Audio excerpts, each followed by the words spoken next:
So welcome back, everybody. We have one of my favourite subjects next, large numbers and the strange psychological impact that they can have on us. And we're very lucky to have with us all the way from the US, but in the US, Professor Paul Slovic from the Department of Psychology at the University of Oregon, who is very influential, and I'm sure you'll have heard of in the world of decision making and the judgment of risk. And of course, that is a topic that is so crucial to all of us at the moment. In case anyone is just joining us this afternoon who wasn't here this morning, we do keep your questions coming in via Slido rather than on the Zoom chat. We're going to do the same pattern, so as this morning's keynote. So Paul will speak for sort of 45 minutes or so. Then there'll be an opportunity for your questions, so do keep those coming in throughout, and we can save those up. And then at 4 o'clock, you have the choice again. You can go away for a bit, or you can stay on for Meet the Keynote to, again, ask Paul anything you would like to ask that is you would like to know the answer to. So do be thinking about what you'd like to ask in that. And please welcome Professor Paul Slovic. Thank you very much, Claudia. Thanks to the British Psychological Society for inviting me. I wish we were all together in person to do this, but let's hope for better times in this age of unprecedented risk. And speaking of risk, that's basically my topic for today. The more who die, the less we care, as you see on the screen. I always like to have two titles just in case the first one doesn't work. And so here's the broader title for what I'm talking about was really the psychology of risk. And I'll get right into it. I use a lot of slides. I'll go rather quickly through them, and I'm sure they'll be available after the talk if anyone wants to peruse them at a more leisurely pace. So basically, I believe that psychology has much to offer as we struggle to manage the enormous human and environmental risks of today and prepare for the changing landscapes of the future. Oops. Okay. I don't seem to be able to move my slides here. Let me go back. Okay, good. So I'm going to talk about psychological obstacles to effective decision making on some of the world's urgent risk problems, and particularly COVID-19, which I know you've been talking about earlier today. Climate change, touch briefly on that, genocide and mass atrocities and nuclear war. It's not a pleasant menu, and I have to warn you that the talk is a bit depressing, but I think the optimistic side of it is by understanding how human behavior influences these risks, maybe we can overcome the obstacles to managing them better. That's the hope. So some of the psychological mechanisms that I've studied and will briefly talk about today that one can apply to these problems are the misperception of exponential growth, something called the deadly arithmetic of compassion, which involves phenomenon mechanisms such as psychic numbing, false sense of inefficacy and security prominence. And then if we have time, or maybe in the Q&A, we can look at something called virtuous violence and some of the social and political biases that affect these risk problems. I very much center around the concepts that Daniel Kahneman put forth in his 2011 book, Thinking Fast and Slow, which I'm sure many of you have seen. You know, the notion that we think in two ways, the fast feeling-based experiential way of thinking. It's very intuitive and relies heavily on images and associations guided by feelings, and the slow analytic scientific mode of thinking that we can do if we try hard. But fast thinking is our default mode, and that's because it's easy, it feels right, it usually works to help us make it through our day. We rely heavily on it throughout to make decisions during the day, but it is innumerate, and it can thus lead to serious mistakes. In particular, fast thinking deceives us in various ways, and it deceives us in the face of COVID-19, climate change, genocide, and nuclear war. Slow thinking can deceive us too. We can make mistakes thinking slow, and I will point to one example of that later on. So my first segment here is to talk briefly about what COVID-19 teaches us about climate change. And the basic message is act now before it's too late. So we were slow to react in the United States, and I believe around the world when we first got the information about this disease. And so I'll talk about this slowness, the implications for climate change, and if we have time in Q&A and there's interest, I could also talk about the accuracy, the psychological factors that influence the evaluation of the accuracy of COVID-19 diagnostic tests, and also might talk about why the United States is losing the battle to control COVID-19, which is very much a behavioral and political factor. And very strikingly, this is a recent graph you may have seen.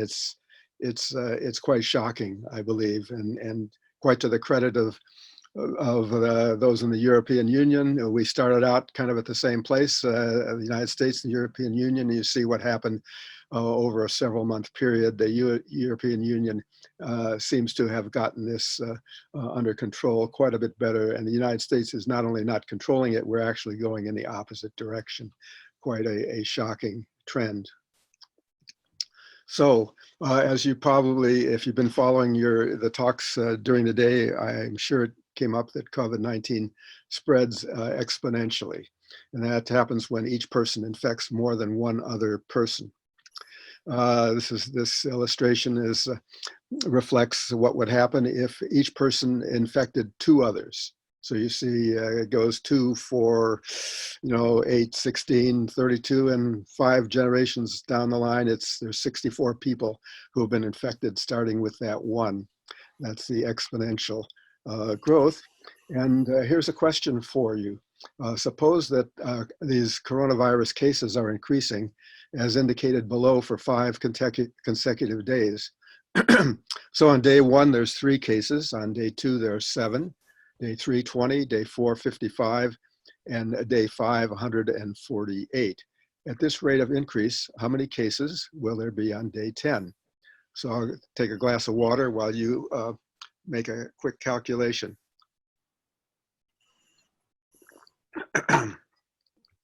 Okay. This was a question that was asked by psychologist William Wagner and his colleague in 1975 when they studied the judgments people made where in numerical sequences growing exponentially. And the answer, how many of you estimated more than 20,000 cases after day 10, something like 21,500. Wagner's subjects averaged about a median response of about 2,000. And that's because they projected linearly from the small numbers in the early days and not exponentially. And this is kind of it shows the difficulty that we have in projecting in an exponential world. This is the way the virus spread in Louisiana a while back. The blue line there, you see that exponential curve. And the characteristics of an exponential curve there are even more clearly denoted if I show you the data from the United States from late January to late March. And you see that it looks very flat for a while, and then suddenly it starts to grow, and then it just shoots up fast. It's a very insidious curve. And if you look at the lower left bar that's a little more heavily shaded, I'm going to blow that up, and you'll see that even though it looks flat, it was not flat, in the January, February range. If you look on the right side of this graph, you see what was happening. It was growing exponentially too. It was just the numbers were small, and so when you put them on the bigger graph, it looks flat. But there was exponential growth right from the start.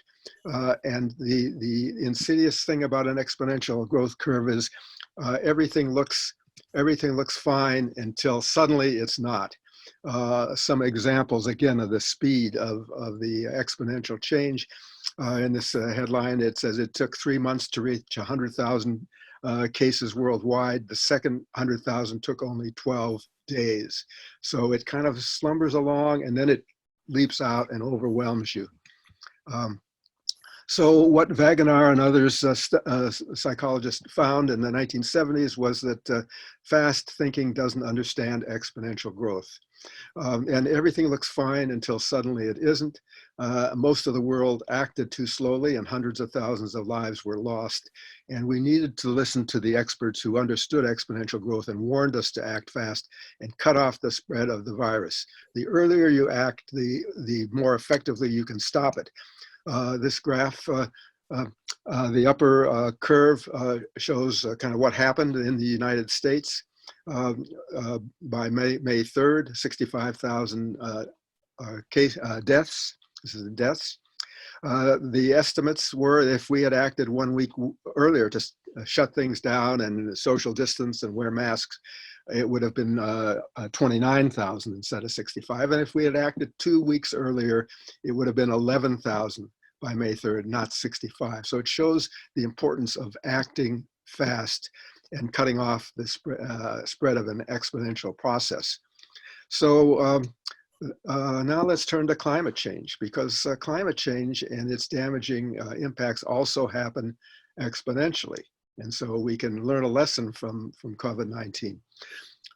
Carbon dioxide emissions, ocean warming, polar ice melting, and sea level rise, and extreme temperatures and storms and so forth. These are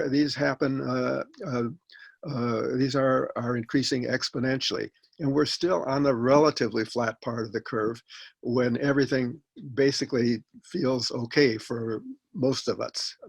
It's happening. People around the world are being impacted severely, but for most of us, everything seems not all that different from the past.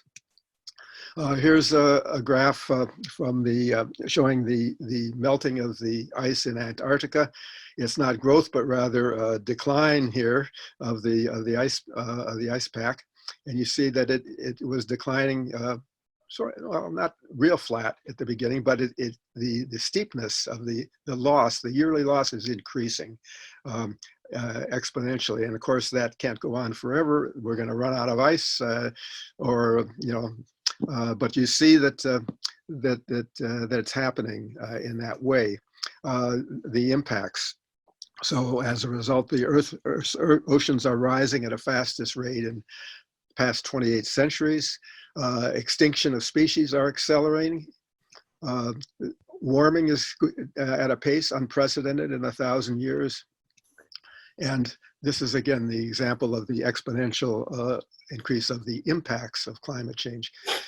Science is tracking this, giving us data. This is an example that's probably a little hard to read on the slide, but you know, in so many inches or centimeters of sea level rise and the projected, and this is the data. The problem with this data is that we don't do as well with numbers as we do with visual imagery. If we're thinking fast, we want to know what would this look like. It would be more effective if the communication, the projection showed how this sea level rise in inches or centimeters would look on a say a coastal landscape that we have some familiarity with. So here's one that some of us in the US are familiar with. It's Donald Trump's Mar-a-Lago estate in Florida. Very beautiful estate here, right at the edge of the ocean. And the Boston Globe has projected what this would look like over time as the seas start to rise and Mar-a-Lago disappears under the waves. This kind of communication, the visual communication, is more effective in communicating what the meaning of the science. So, so again, the message from COVID-19 for climate change is to act now on climate change before it's too late. We need to communicate impacts with stories and visual imagery that are more emotionally meaningful than numerical data when people are using fast thinking. We need to pay attention to experts who think slowly and scientifically. Don't expect people to give up the comforts and conveniences of a climate harmful lifestyle. That's kind of often another behavioral direction which we could discuss later. Um, we're not going to give up easily our air conditioning in the summer and our heating in the winter and our transportation habits and so forth. So government and industry must work to develop new ways to meet our needs with less damage to the environment, along with economic incentives and strict regulations to both lure us and push us in the right direction. You probably heard of the concept of a nudge. Well, we don't need nudges here to behave better. We need shoves by government and to help us do the right thing. But we have to act sooner, as soon as possible, or we'll be overwhelmed by these exponential processes. End of Act 1 of this story. Now I want to go on to the arithmetic of compassion and genocides and indifference towards genocides and atrocities, which is sort of a passivity in the face of great harm. And then if we have time, a little bit of discussion of deliberate harm that reflects some of these same psychological processes. Okay, so the overall problem is that we are incoherent in our valuation of human life. We value individual lives greatly, but these lives lose their value when they become part of a larger crisis. As a result, we do too little to protect human lives in the face of catastrophic threats. We also do too little to protect nature in the face of threats like this. So let's start with genocide and mass atrocities. After the Holocaust and World War II, we vowed that never again would we allow such atrocities to occur. However, they have occurred again and again since World War II. Catastrophic episodes of killing are all too common. They create an immense toll of suffering and death, often with little notice or resistance from the outside world. So I was at a meeting at Auschwitz to discuss genocide issues, appropriate place for that to take place. And a scholar named Barbara Harf from University of Maryland put this slide on the screen. You probably can't read the small detail, but basically it is a listing of genocides and political mass murders from 1950 to 2003. So after the Genocide Convention was created in 1948 and countries started to sign on and we vowed never again, you see that over and over again there are episodes of large-scale abuses of human beings around the world. And it's happening not just in the last century, but as we speak around the world, there are many places in which human beings are being abused in large numbers mostly by their governments. So the question is, why do we rarely intervene in mass murder, genocide, and other human and environmental catastrophes? Well, there's no one simple answer to that. It's not a single explanation. Many factors are all working together to lead us to turn a blind eye to these abuses of human beings. Obviously, it's dangerous, costly, and difficult for a nation to go into a sovereign nation that's killing its citizens and try to intervene. There are physical costs, material costs, and political costs for doing that. Racism often plays a role in this, and the fact that these things are happening, fortunately, at a distance from us, reduces our desire or motivation to intervene. And diffusion of responsibility. The United States government now is very big on this. You know, why should the United States police the world? You know, we all should be in this together. So it's not our job. But I focus on the three issues highlighted at the bottom of the list, which are part of the story, but not an unimportant part. One is that what we call psychic numbing, the fact that the information we're getting about these atrocities fails to convey affect and emotion because it's mostly statistical. A false sense of inefficacy, which I'm not going to talk about today due to time. The third is the dominance of protecting national security over protecting foreign lives when decisions are made, something called the prominence effect. And I will touch briefly on that. So again, these are the three psychological obstacles to action and to intervention in genocides and mass atrocities. And they're all part of what we call the arithmetic of compassion. And I call it a deadly arithmetic of compassion because it's flawed. It results from our relying on our feelings, on fast, superficial thinking. And basically our feelings don't do numbers very well. Saving one life is hugely important, as many of us would say it should be. But if there are two people at risk, two people at risk don't feel twice as important to protect as one. So 1 + 1 is valued less than 2 and sometimes less than 1. I'll show you what I mean by that. And since adding and multiplying are closely related, we could say that our feelings don't multiply either. A good example comes from American writer Annie Dillard, who writing in 1999 was musing about what was then the population of China, 1,198,500,000 people. And she said to get a feel for what this means, and I highlight feeling and meaning because I think important part of understanding something is the feeling it produces. She says, just simply take yourself and all your singularity, importance, complexity, and love, and multiply by 1,198,500,000. See, nothing to it. And she's probably smiling to herself as she writes those last lines because she knows that, we're taught as children to read and write large numbers and to operate, add and subtract them, but we're not taught how to think about the reality beneath the surface of those numbers. And in fact, our feelings are not, articulated enough to be able to do this kind of processing when we're thinking fast. So some important questions that have been looked at in research. How should we value the protection of human lives? And how do we value the protection of human lives? And why do the answers to these questions differ, and why does this matter?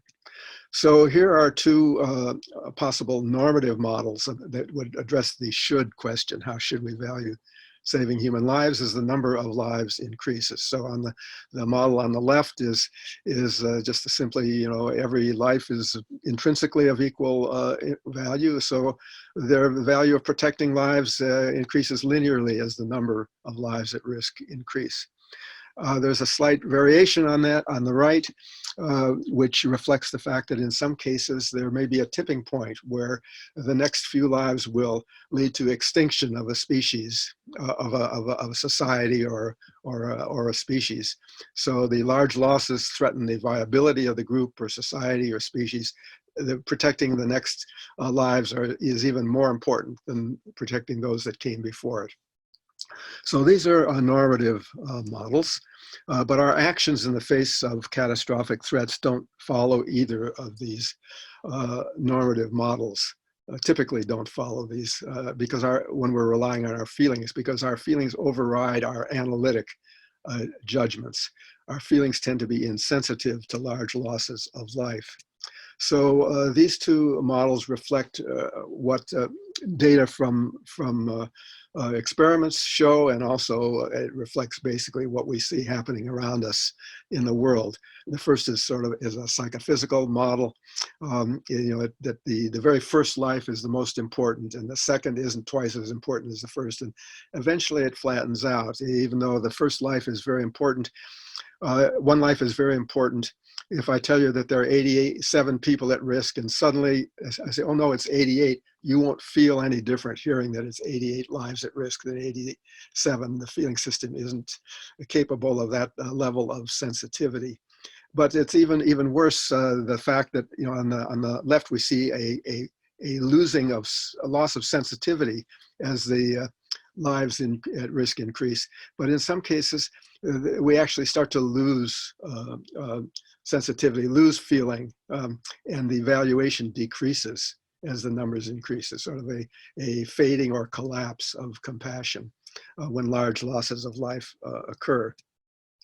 The importance of saving a single life is referred to as the singularity effect. In research, we place the great value on saving individual lives, but we see it in the laboratory, we also see it in the world. So Mother Teresa says, if I look at the mass, I will never act. If I look at one, I will. I collect articles out of the newspaper that demonstrate the importance that we place on saving individual lives.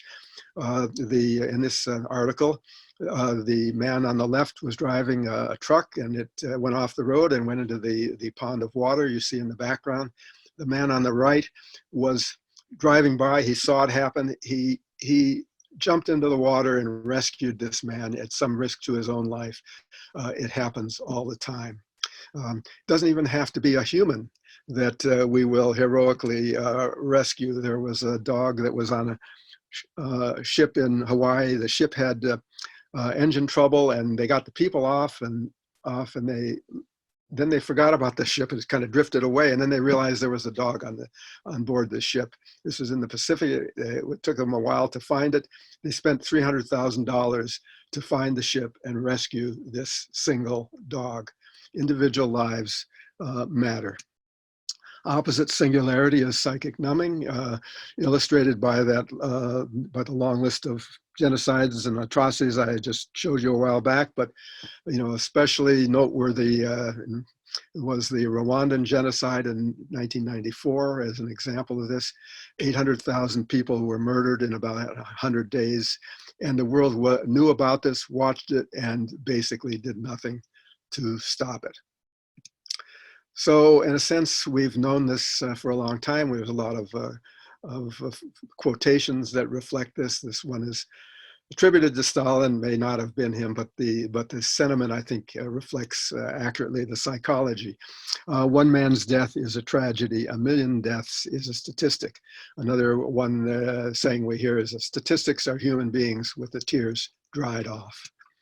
So, and statistics of mass atrocities don't move us to act the way they should.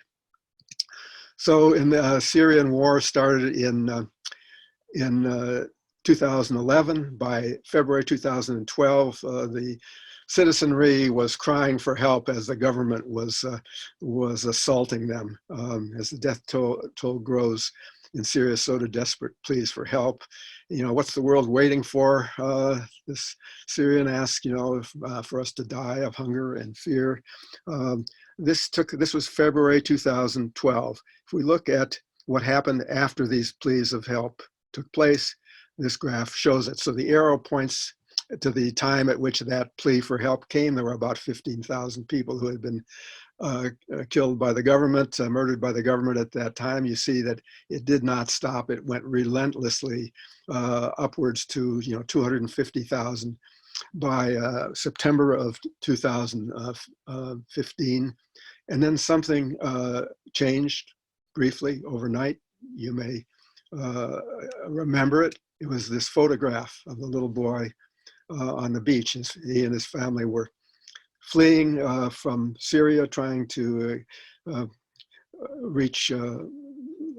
find a better way life where they can survive, and the boat capsized and he drowned on the shore of a beach in Turkey.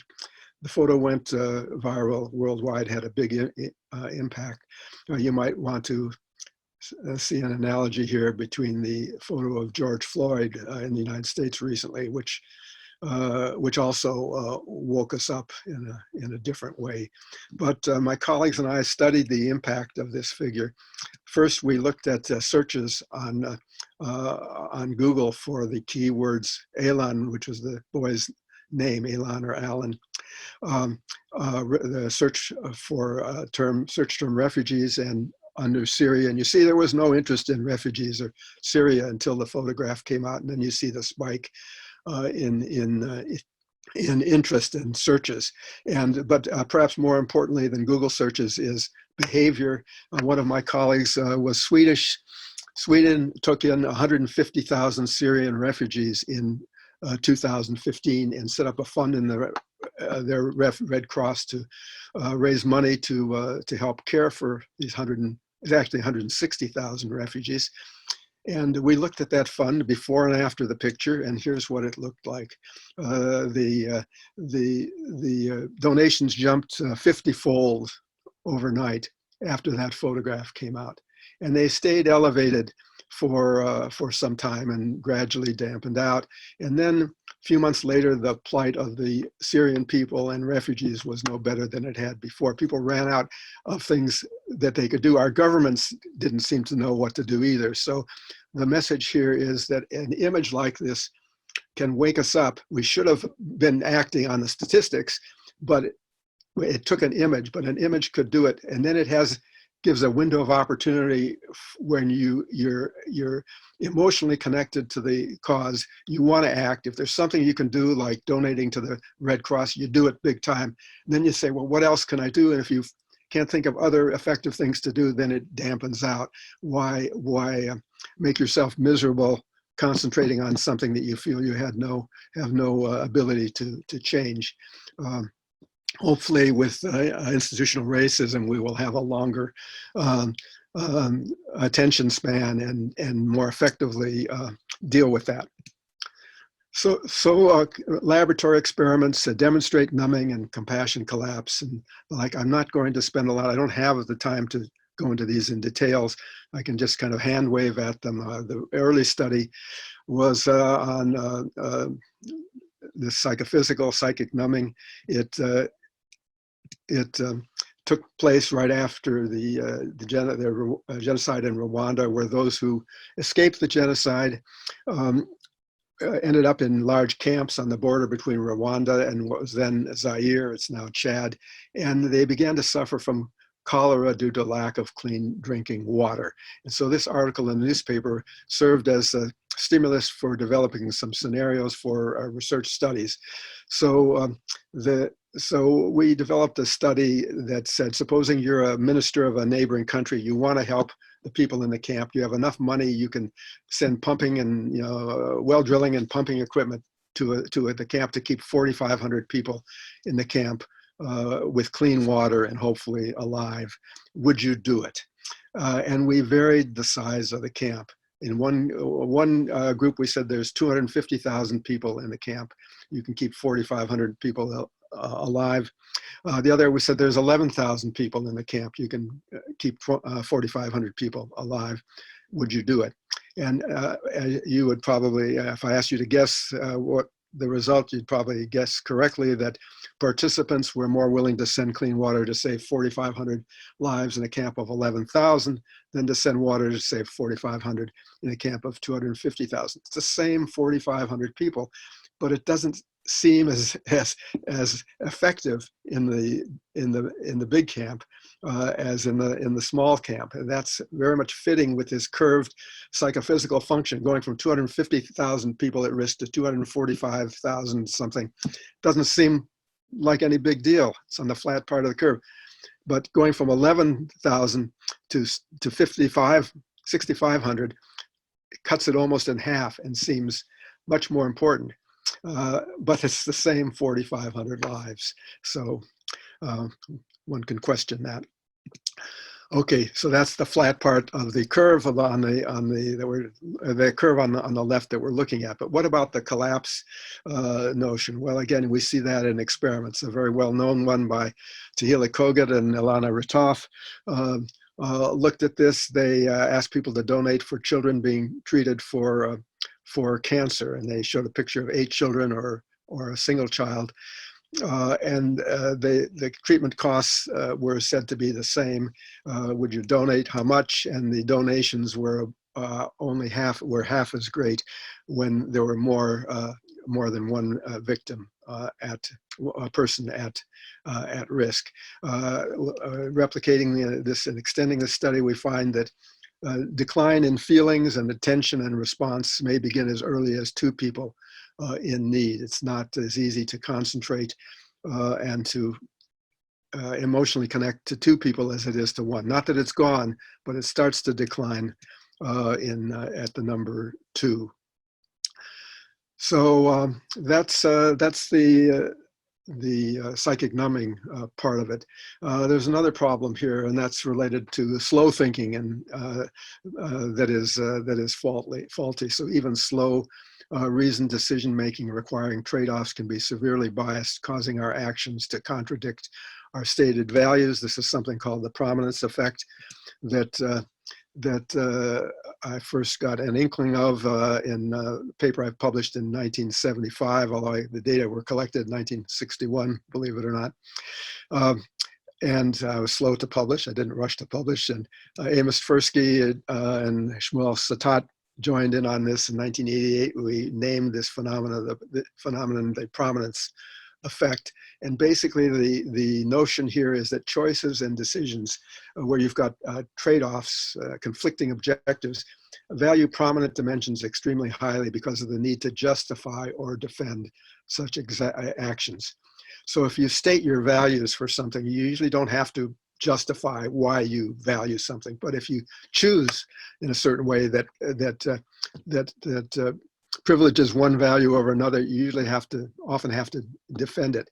And so the defensibility leads you to choose in a different way that often it can lead you to choose in a way that contradicts your stated values. And what's going on here is that in the genocide type situation is we have values for protecting human lives who are being subjected to genocide and mass atrocities. We feel strongly these are important. On the other hand, we have strong values for the costs that I mentioned earlier. You know, the risks of going in and intervening, and so these things are in conflict in the decision making.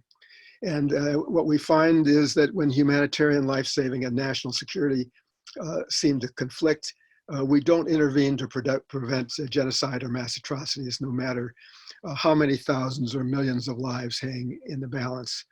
So security prominence creates decisions that conflict with our expressed values because of the need to defend our decisions causes this disconnect between values and actions.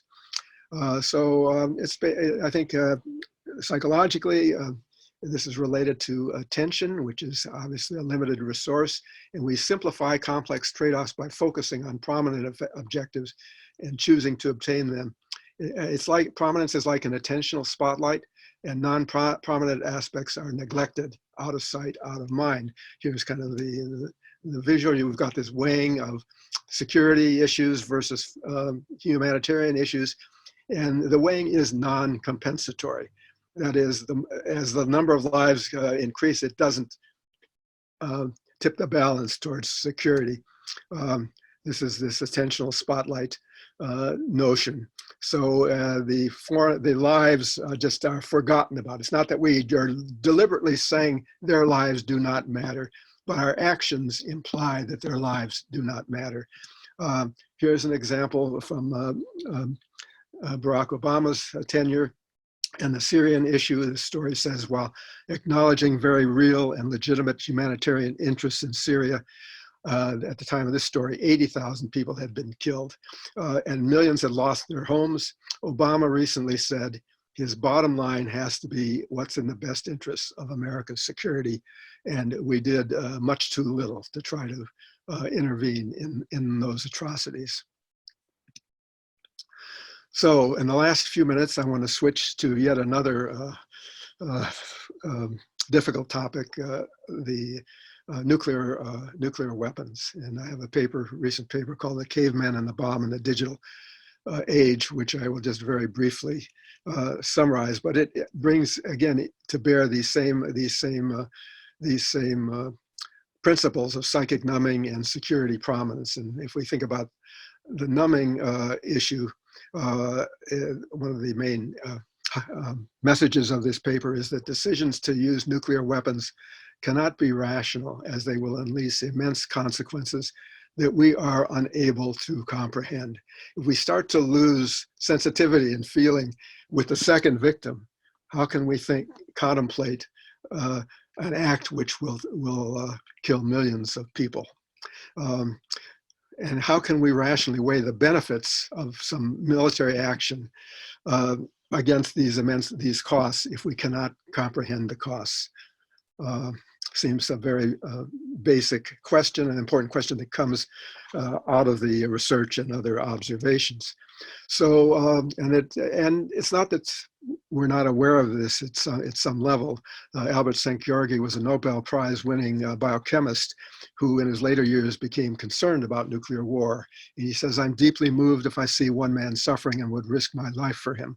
Then I talk impersonally about the possible pulverization of our big cities with nuclear weapons, with 100 million dead. I am unable to multiply one man's suffering by 100 million. It's exactly the same sentiment that Annie Dillard was expressing earlier, and that what we see in psychological experiments. And the incoherence between the great importance of protecting individual lives and the acceptability of mass killing is brought home in the shocked rejection of a proposal by Roger Fisher in 1981 that the secret code that the US president needs to initiate a nuclear attack be implanted near the heart of a person whose life would have to be sacrificed to begin the process of killing millions. People were aghast at the brutality of killing a person to start the use of nuclear weapons. It's a rather bizarre thing to contemplate. Daniel Ellsberg, who was in the inner circles of the strategic planning with nuclear weapons after World War II, wrote a book about what he learned there. It didn't come out till 2017, but this was stuff happening in the 1960s.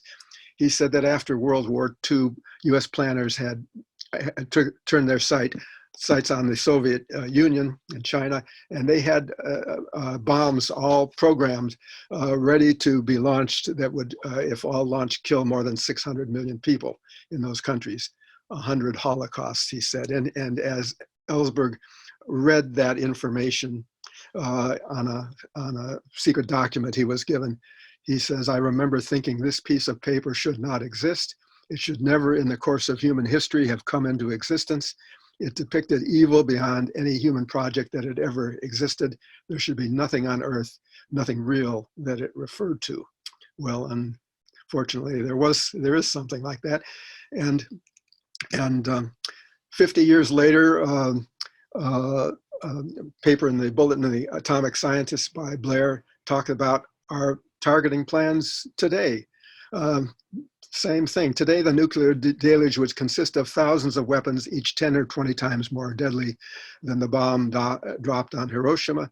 Nearly 2,000 US nuclear weapons are aimed primarily at Russia and China would be at President Trump's disposal. This was right before the election.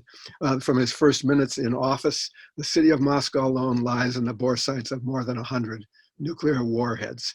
So this does depict something real, and it's amazing how little attention we're paying to nuclear issues. There's a lot more that we could discuss about that. So I would like to very briefly summarize this fast and furious path I've been leading you along before as I conclude. And basically the important point is that we are inconsistent and sometimes incoherent in our valuation of human life. We value individual lives greatly, but these lives lose their value when they become part of a larger crisis, when we're thinking fast. As a result, we do too little to protect human lives in the face of threats from violence, natural disasters, and other causes. And in work I haven't shown you, but recent work, we find that non-relevant social and political biases combine with psychic numbing and security prominence to create support for decisions and policies that devalue the lives of millions.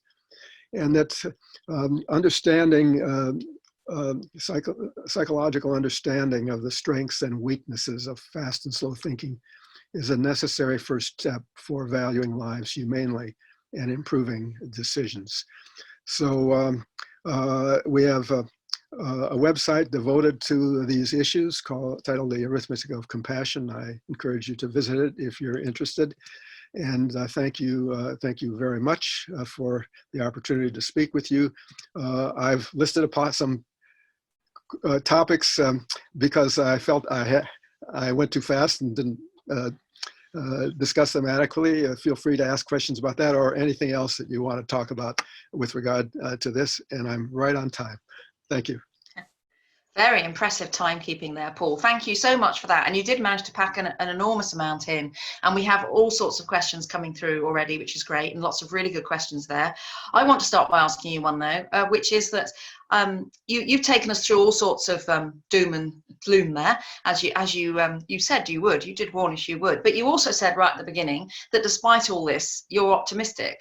But I'm wondering how you're optimistic if we've got all these biases, which means we view things in a certain way. Doesn't it mean we're then not going to do anything about these things? Yeah, I was optimistic that we could hopefully mitigate these problems through psychological understanding.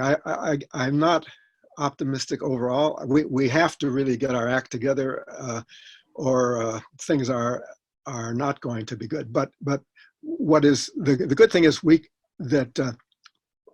can create awareness. I think we're not dealing with these problems adequately. We have to deal with them. The first step is awareness. And so I feel that the psychological research combined with just looking out your door and at what's going on in the world, the juxtaposition of the research with what's going on in the world creates an awareness which will wake us up, hopefully wake us up, so that we can start to deal with these things. Like in the United States, suddenly we're starting to deal with racial injustice in a way that should have happened who knows how many years ago, but we haven't done it. And so hopefully the research can do the same thing. You know, when you see the research, you see things, oh yeah, you know, this should not be allowed to occur. Let's deal with it. And then the question is, okay, what can you do about it? And then that's the next step. So like with climate change, a lot of effort has gone into making people aware that this is a problem. But awareness doesn't mean that they're going to act on it, because of there's a prominence type of thing going on there too, where our comforts and conveniences are prominent over protecting the planet for future generations. So we just need to be aware of the way our minds deceive us into thinking everything is okay when it's not. And if we keep that awareness in mind, hopefully that'll motivate us to act. And if we act, hopefully we can make the world better. If we don't act, we can see where we're going here.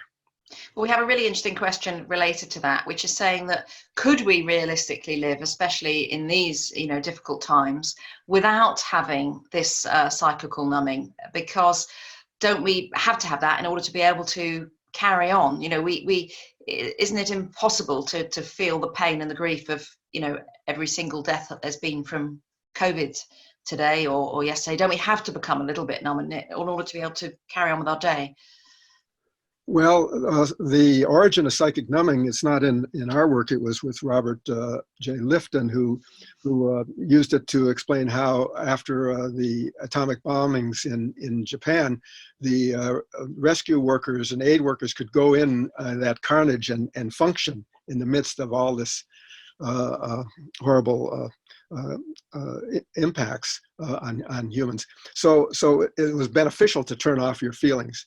So you know, it has an adaptive side of it, but it is very non-adaptive. We have to we can face it. And one of the things about the brain is we can appreciate the problem without actually getting into the emotional. You want an emotional, a recognition of the emotionality of what's going on without being in an emotional state. So I mean, we can think calmly about about these tragic events, and slowly, and that's when we have to do the work to create the mechanisms to intervene in this. So sure, yeah, it's unpleasant. It's easy to turn away, but we can see it'll just make things far worse. We have to fight that, and we were able to do it if we are aware and are serious about mitigating these risks to the planet.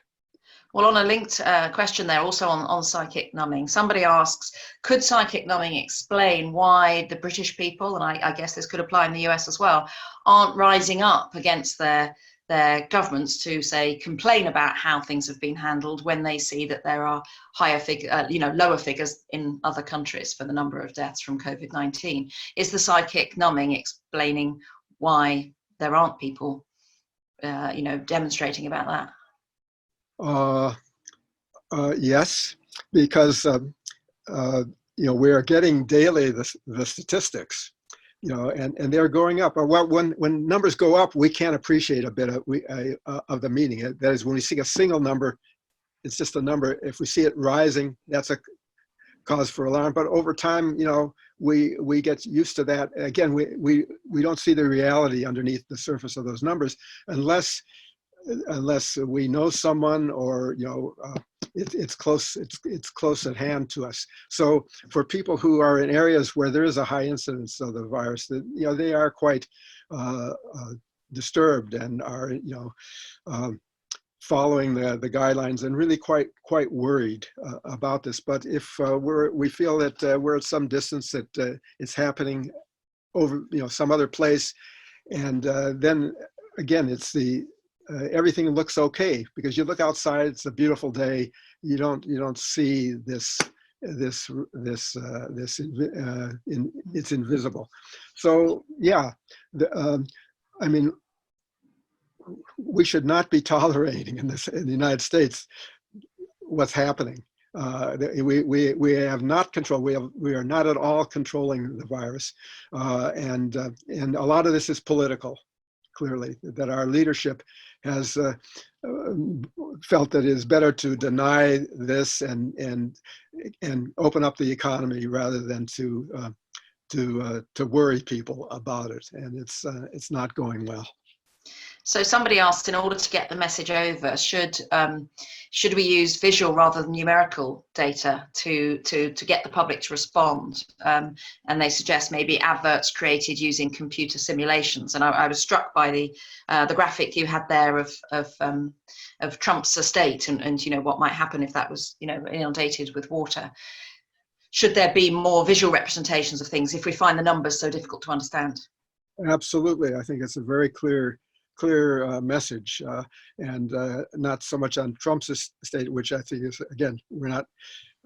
It sends a message, but what we want to know is places we care about, that are meaningful to us, and to see it visually is much more powerful. Just like the picture of the little boy on the beach, or the George Floyd and gruesome murder by the policeman.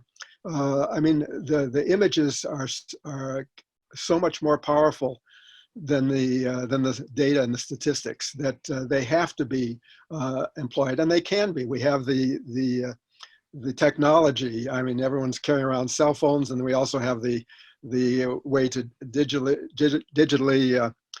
develop representations of the data here. I think we respond to that, and we need to do that more.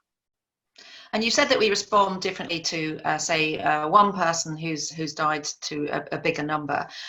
Somebody asks, are there differential effects depending on the age of the person who's died? So are people a lot more concerned if there's a big group of, a larger group, say, of babies or children than they are of older people? Does that change it at all?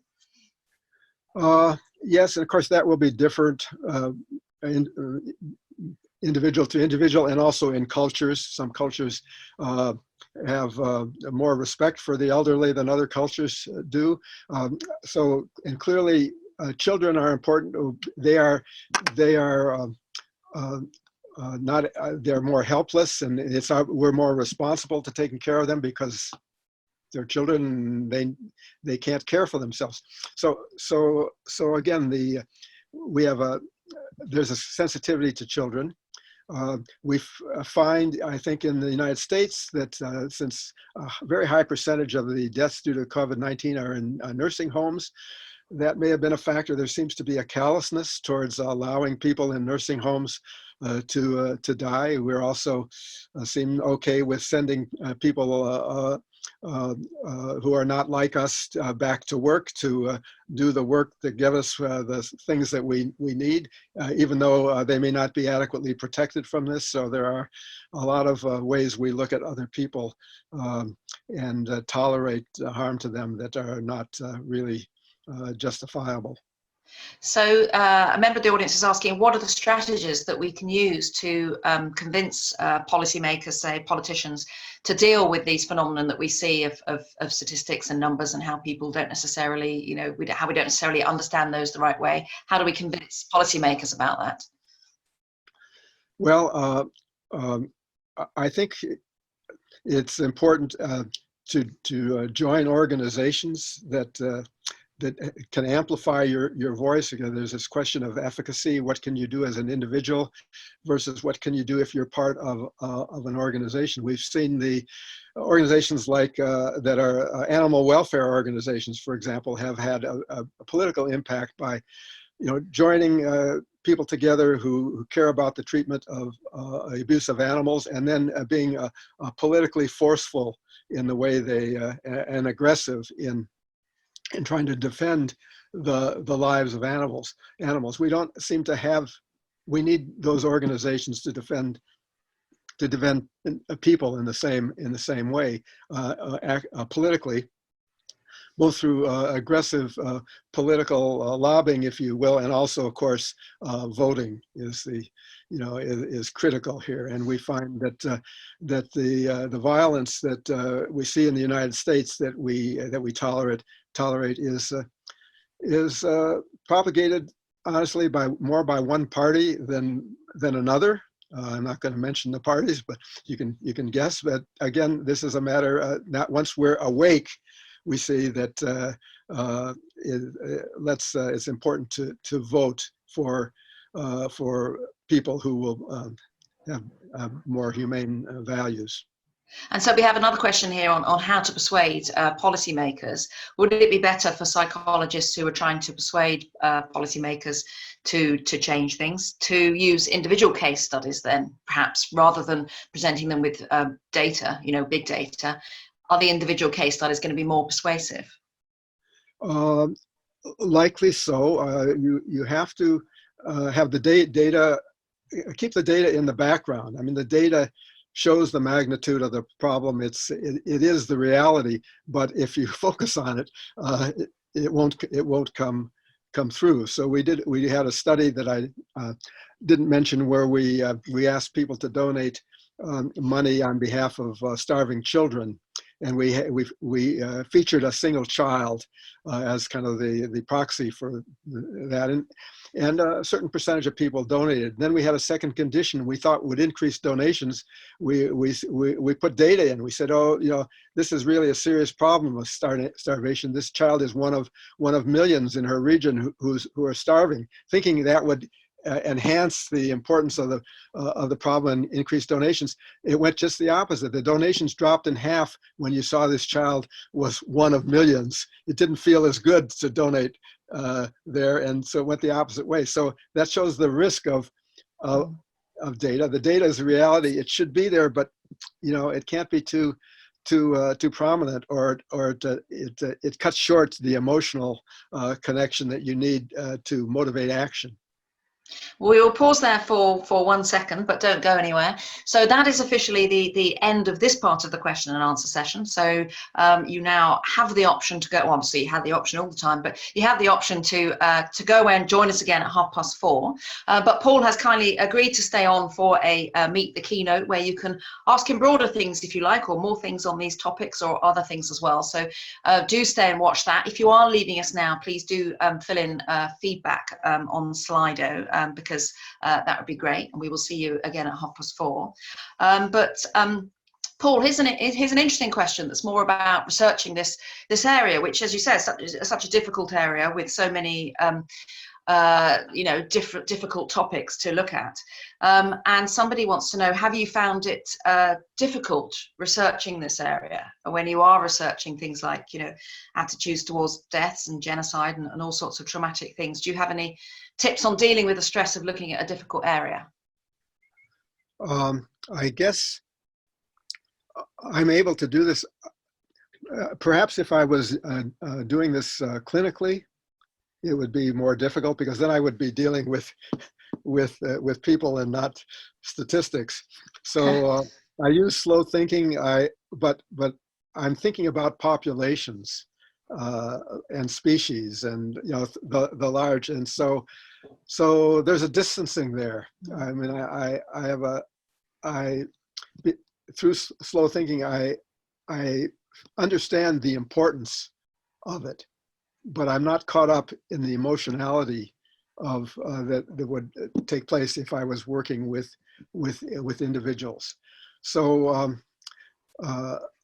my wife is very much involved in working with refugee families in the United States. Refugees are at the moment not welcome in the U.S. And obviously there's a lot of refugees in the world that we've created through our violent actions, and so a few of them trickle into our city. They get through all the obstacles, and now they need a lot of help, and they don't speak the language. They don't have any money, any place to live, and so it takes a large number of people to support a refugee family, and so I can see in her work how difficult it is to try to work with an individual family or a few families, and there's a lot of stress there. She's more stressed dealing with a single refugee family than I am thinking about the destruction of the world through nuclear war. Yeah, because so I'm numbed in a sense. I'm numbed. I'm aware and numbed at the same time, and I feel that what I'm doing is useful, so it motivates me. I could have retired a long time ago, but I'd rather do this crazy stuff than anything else. So I stay at it. Yeah, so I guess that, yes, your own experience there illustrates your point about emotions, doesn't it, and getting involved with individuals. We've had a couple of questions about climate change as well. One saying, given what's happened with COVID, how can we get to have some quick action on climate change? Right. So I think not only does COVID inform us about it, the fact that we're deceived by the exponential aspect of it, but also the genocide work is informative. Even though genocide and climate change are clearly very different, some of the same psychological factors are at work. That is, the information that we're getting doesn't affect us emotionally, doesn't carry emotion, and the information, it's abstract. The impacts seem to be happening distant from us in geography and in time. We think it's still a long ways off, and it's happening far away and not here. All of that is not really. Again, it leads to inaction. I think the psychological obstacles are so great that what it shows is that we can't expect leadership here from the public to, I mean, slowly more individuals will do things. They'll switch to a more energy efficient car, or electric car or something, or they'll put a solar panel on their roof or something. That's important, but what's critical in climate change is leadership from government and industry, is what I said, as I said before. There have to be slow thinkers who see what is happening, and we already see the impacts in terms of these increasing storms, hurricanes, tornadoes, wildfires, droughts. We begin to see this, and we can either say, well, this is just a little bit of an extreme weather like we've always had. It's just nothing to worry about. It'll go back to, quote, normal when it won't. Or you can just say, wait a minute, listen to the scientists who predict a future, a world that is basically unlivable for many people in the world sooner than we think. And if you're in a position of power and you think slowly and listen to those messages, then you're motivated to act. And then I think that it has to be that government needs to work with industry to try to find some solutions that we as consumers will live with. And if not, then we need to be punished with higher costs of what it really is costing to live on a coastline now. If you buy property on a coastline, your insurance rates shouldn't be subsidized. You should pay the cost of the risk. Otherwise, why would anyone insure you here when the storms are going to get worse and your property is going to be likely damaged? So it has to be a concerted effort led by government and industry to entice us and shove us to do the right thing. Otherwise, we won't really begin to take it seriously until we're in the crisis stage, which will be too late. And there's a related question to that, which is somebody saying there seems to be a kind of desire for a return to a pre-COVID life one day. So taking into account that desire, if that's there, do you have much hope of there being meaningful change to address the climate crisis? Aren't we just trying to get back to how we were as soon as we can? Well, it's not clear how quickly will there ever be the old normal after COVID. It's not. We don't know yet. We don't know if this is going to linger on and be like the flu, only worse, and it comes back every season. We're hoping for a vaccine, for treatments and a vaccine. I don't see the vaccine for climate change other than actions. If we don't take the proper actions, then we aren't applying proper treatments or preventatives there, and we're just in for more and more trouble. I mean, there are parts of the world, like islands in the Pacific, that are where people are being forced to leave their ancestral homeland because their island is no longer livable. And this is a form of genocide. My son and I wrote a piece called "Climate Change is Genocide for Island Nations." I mean, it is happening now in some parts of the world, but it's far away from most of us. The other thing is that the impacts of climate change are not going to be equitably distributed. Much like it with COVID, where you have certain populations who are disproportionately impacted.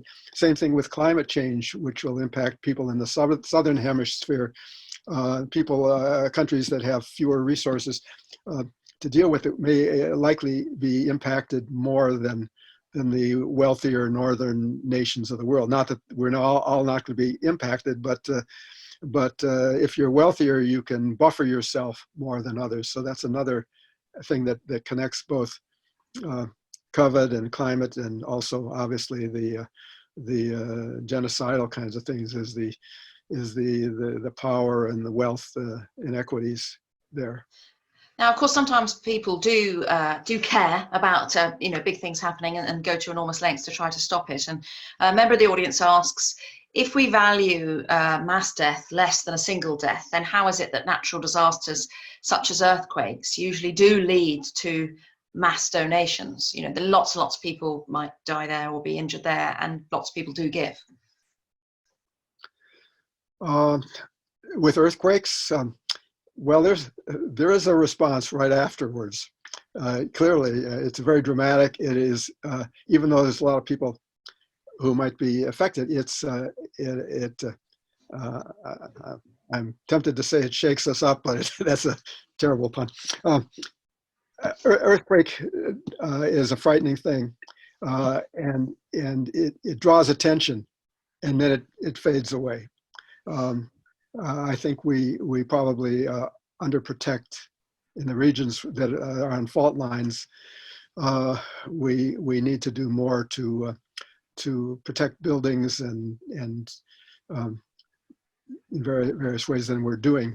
Where I live in the Pacific Northwest, we are under a forecast of a massive earthquake like we had in 1700. You know, that where vast parts of the Northwest coastline are going to break off from the mainland with devastating consequences.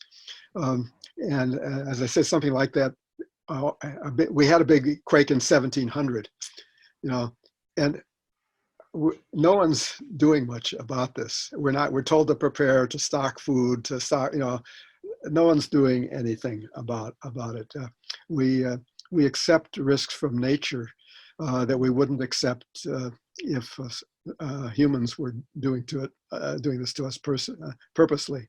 I wonder if the same might happen with COVID-19, in that the deaths that we hear about now from COVID-19, although we've got slightly used to the numbers, are still very salient, and everybody is focused on trying to stop those.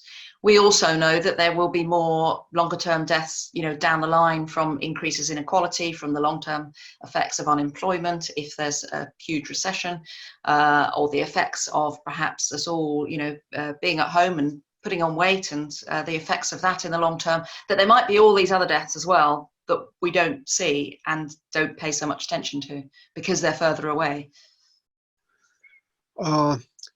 Yes, I think it's interesting to think about the impacts of COVID-19. How would you get your mind around? They're so vast, and many of which we haven't really encountered yet. I mean, going forward, we see the immediate impacts, and we know what's being done in various to us personally, and to our region, and to the world. But the impacts, just are the ripple effects, the way it's going to affect our societies around the world for decades, is very hard to anticipate. It will be vast, and it's the same thing with the use of nuclear weapons. Will change civilization in ways that are very difficult to understand, to forecast. It's so diverse and out of the realm of our experience that we can't forecast them very, very well. And I think we don't. I don't know if we can eradicate COVID. We could try. We could eradicate nuclear weapons, though. I mean, nuclear weapons don't have to exist. Oh. You know, we tolerate them, and we say, oh well, now we have to have them for deterrence. Well, okay, but there are a lot of reasons why we can't trust leaders in the world to be rational and not use them. And so, as I hinted at, one thing is, if you can't understand the consequences, how can you make a rational trade-off? But it's worse than that. It's that we have leaders who act on impulse and whim.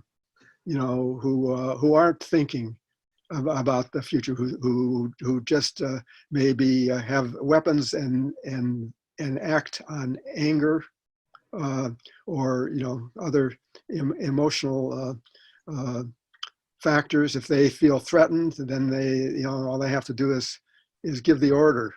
And so we have leaders who could be psychologically unstable and also cognitively limited in the ways that I've mentioned, and prone to acting out of anger and revenge and violence. I think it's naive to think that we're not going to use these weapons, and we're very complacent. And people will say, well, they haven't been used since 1945. We must have things under control. Well, it's not true, and it's not true that they haven't been used. Would you say that a gun is not used when it's pointed at someone? It is being used, and we have these weapons pointed at hundreds of millions of people and around the world. So they are being used, and to think that they will never be used is naive. And this is something that we could, if we work together with other nations in a sensible way, we could work to get rid of these weapons. They do not have to exist. Instead, now we're working to make them more usable, to make them smaller and more tactically useful. Not knowing whether or not, if you use a small nuclear weapon in a military confrontation, that will then escalate to a larger military weapon. Because you've crossed the nuclear threshold, and all nuclear things are alike. If someone uses a small nuclear weapon against your troops, can you use a strategic big bomb against theirs? We don't. It's crazy. And so there's a massive research effort going on into COVID-19 at the moment. Would you like to see an equally massive research effort and focus on nuclear weapons? In terms of the political side, I mean, I think we know, we understand well, we don't, yeah, I guess the answer is yes. Yeah. It should be both it should be on the, I think, the politics, the social politics, the international politics have to be worked on quite a bit, because we don't get along with all the nations in the world, but we have to try to limit our ways of dealing with other nations that are in ways that are certainly non-nuclear. Well, we have a nice final question to wrap up this session on, which is somebody from the audience has asked, and I think we're getting some inkling of that, what motivates your work? I think the feeling that it's getting at things that are neglected in the world that are important for us all. I